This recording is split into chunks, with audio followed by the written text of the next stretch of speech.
What's up, YouTube? It's Joel here. We've got your fourth stimulus check update with the White House and senators now considering automatic stimulus checks because of the uneven recovery that everyone has experienced. We have confirmation that July 1st, the IRS will have the new online portal ready for people to register. I have a chart to clearly show you if you qualify for those new monthly stimulus checks for those kids. We also have an update on Biden's plan to cancel student loan debt up to $50,000 per borrower as this momentum continues to grow. This is your stimulus and economic news update, and I hope you're having a wonderful day. You know how we do it on this channel, so let's work together and do our own giveaway on this channel. If we can get to 7,000 likes on this video, then I'm going to give away $100 to 5 people on this channel. So all you have to do is, number 1,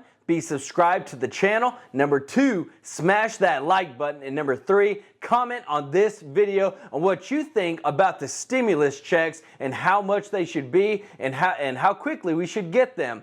And I just want to say I do appreciate everyone that supports this channel. This is only possible because of you. But I'm going to change it up. And like I said, I'm going to do 5 winners of $100 a piece if we can get to 7,000 likes. So let's do it. So the IRS has said that you have till May the 17th to file your 2020 taxes to be considered for the most amount that you can receive for the new child tax monthly stimulus checks that are coming. The IRS has urged for those that have not filed to file because if your income was less in 2020 than in 2019, then you will actually receive more child stimulus that's owed to you. So you want to make sure you get as much money as possible. Also to note that the eligibility for the stimulus is based upon adjusted gross income, which is the amount of income reported after the deductions are made on your taxes. So we have it for single filer. The phase out begins on the adjusted gross income above $75,000. For head of household, it's $112,500. For couples filing jointly, it's $150,000. So you can expect that if you have a kid between the age of 5 and younger, the max credit that you're going to be receiving is $3,600. And if you have a kid between the age of 6 and 17, the max that you're going to receive is $3,000 per kid. And so with the phase out, the maximum value of the tax credit reduces by $50 for every $1,000 in income above the AGI limit. Now remember, this is an advanced credit of what you would normally receive in 2021 for the year 2020. So you can still elect to decline the upfront monthly payments if you want to, but this is one of the biggest pushes for getting cash into American families' pockets really fast so that they can make sure to take care of their kids,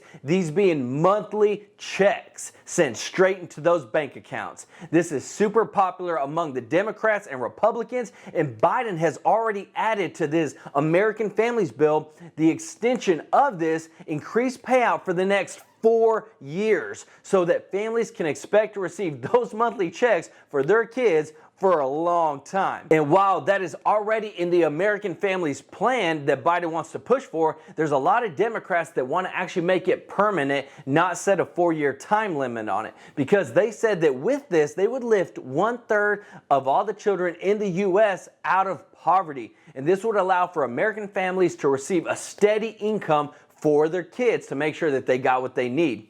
So are you in favor of the monthly stimulus for kids, or would you rather receive it all at once?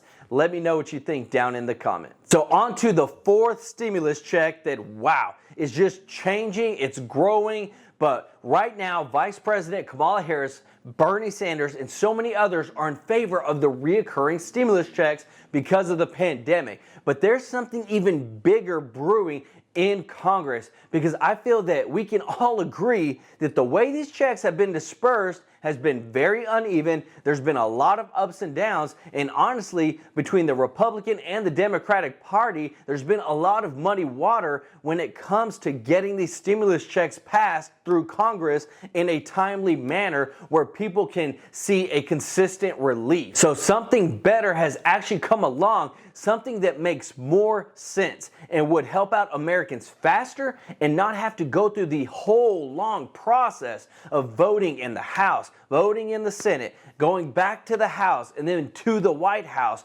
The Economic Security Project, this briefed 50 staff members from the Senate Finance Committee on automatic stabilizers, which would tie the issuance of expanded stimulus checks to the state of the economy. So the organization also had conversations with President Joe Biden's administration, and he is hopeful that the measure will be included in the final draft of either the American Families Plan or the American Jobs Plan, which is Biden's next big legislative push. This makes sense. When people are in need, they need help now, not months from now, not whenever they can agree in Congress, but bills are due now. So this would make sure that immediate relief is sent based upon the condition of the economy, so people wouldn't have to wait for things to be voted on, but they would be getting automatic stimulus checks sent to people as soon as the economy hits a dip or a downturn that is past that threshold. So the numbers that are being considered is $1,000 checks, $1,200 checks, and $2,000 stimulus checks.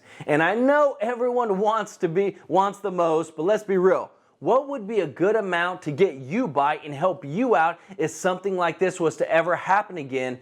Let me know down in the comments. Their most likely pathway to passage would be if they're included in the legislation that Democrats look to pass by way of budget reconciliation. Because you remember, they only need a simple majority in order to get those passed. And with the Senate parliamentarian allowing them to pass 2 more types of those bills, they have the chance and the ways and the means to actually make it happen without GOP support. So on to those student loan forgiveness. We have Chuck Schumer, who has said that if $50,000 in student loans is canceled for all borrowers, then it would remove 28% of the wealth gap that would be eliminated if $50,000 in student loans was forgiven for people of color compared to white. So Biden's plan is slowly unveiling itself. There is so much pressure coming from everyone to cancel this student loan debt that it's unreal. So what has he done? So the Biden administration has appointed Rich Cordray, who is going to be the new head of the Education Department's Office of Federal Student Aid, which oversees the $1.7 trillion in student loans that exist now today in the U.S. And what is he going to do?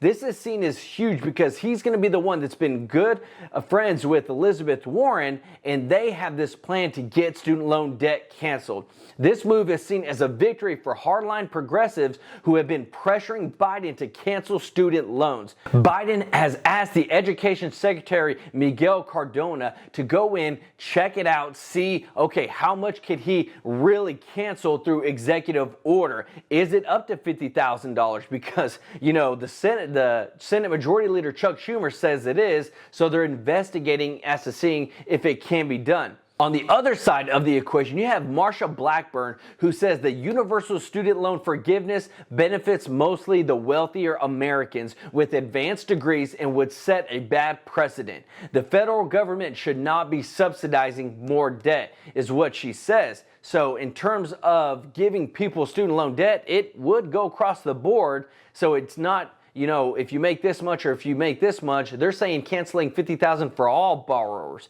So Beth Akers said, some have argued that this money has already been spent and won't affect our federal budget. That's fundamentally wrong. It wouldn't take money out of the bank, but it would keep revenue from going in.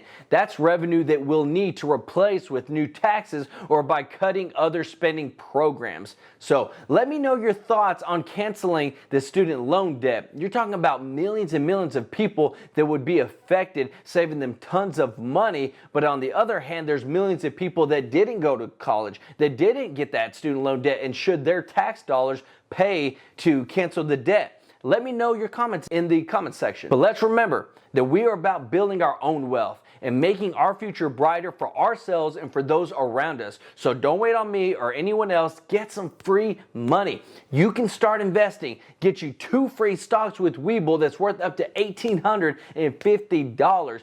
Or you can go with Robinhood and get 2 free stocks with them worth up to $500. Or do it like I did. Go with both. Get you 4 free stocks. And it's free money. You can either cash out, sell those stocks, or you can let that stocks grow and make you more money. But this is the way in the path to wealth, is investing in, growing your money, letting your money work for you. Those links are down in the description. Let me know which free stocks you get, but take some extra change your life. Whether it's $5 or $10, put it in, invest, and let your money work for you. Don't forget to subscribe to the channel, like this video, and hit that notification bell to stay up to date on all stimulus and economic news that affects you, and learn how to build some wealth. This is Joel with True Life Investing. Until next time, peace out.